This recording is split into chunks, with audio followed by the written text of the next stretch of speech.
এইখন হৈ গ'ল এখন পৰিত্যক্ত পশু চিকিৎসালয়। এইখন আছে আমাৰ বনাই পুৰণিমাটি অঞ্চলত। এখন বহু বছৰ ধৰি এনেকৈ পৰিত্যক্ত হৈ আছে।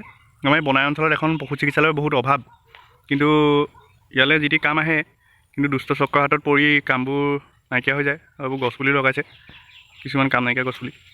আমি ভিতৰলৈ যাওঁ, আপোনালোকক দেখুৱাই আছোঁ, ৰ'ব চাওঁ, যাওঁ। এখন বহু বছৰ ধৰি পৰিত্যক্ত হৈ পৰি আছে। এখন গেট পুৰণা। এখন আগত ইয়াত ডাক্তৰ আহিছিলে, আজিকালি ডাক্তৰ নহা হ'ল।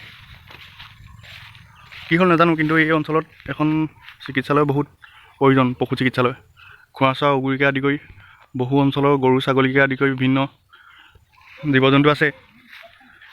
এইখন হৈ গ'ল এইখন এইটো ঘৰ আছিলে, এইফালে ঢেৰ ঘৰ আছে। এইটো ঘৰ, এইটো পৰিত্যক্ত হৈ আছে। এইটো ঘৰ পৰিত্যক্ত হৈ আছে।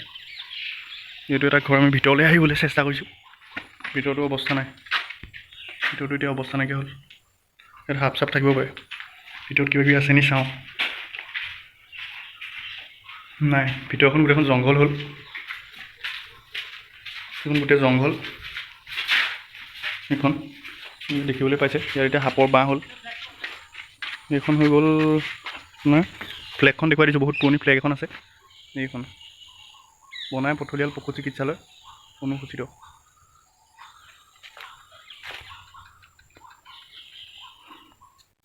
কিন্তু এই অঞ্চলত এখন পশু চিকিৎসালয় খুব প্ৰয়োজন। সেইকাৰণে ভাবোঁ চৰকাৰে অলপ চকু দি এইখনত কিবা এটা ব্যৱস্থা কৰিব লাগে।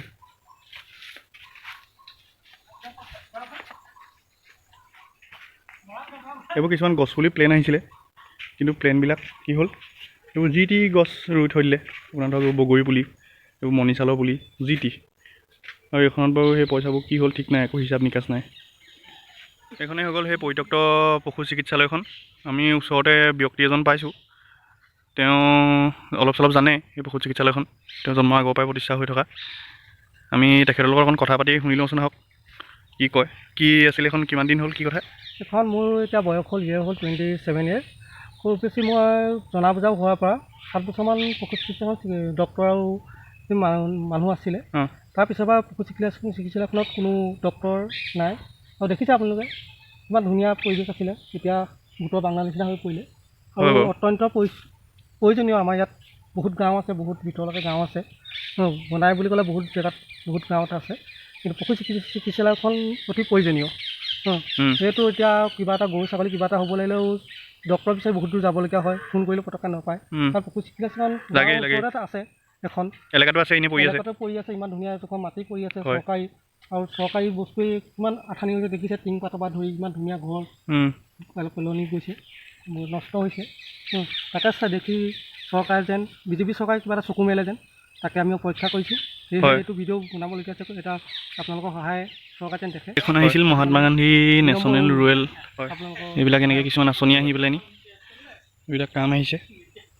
গছপুলি ৰোপণৰ ক্ষেত্ৰত কিছু কাম আহিছে, কিন্তু কাম নাই। গছপুলি বুলিবলৈ একো নাই। এইখন চাওক।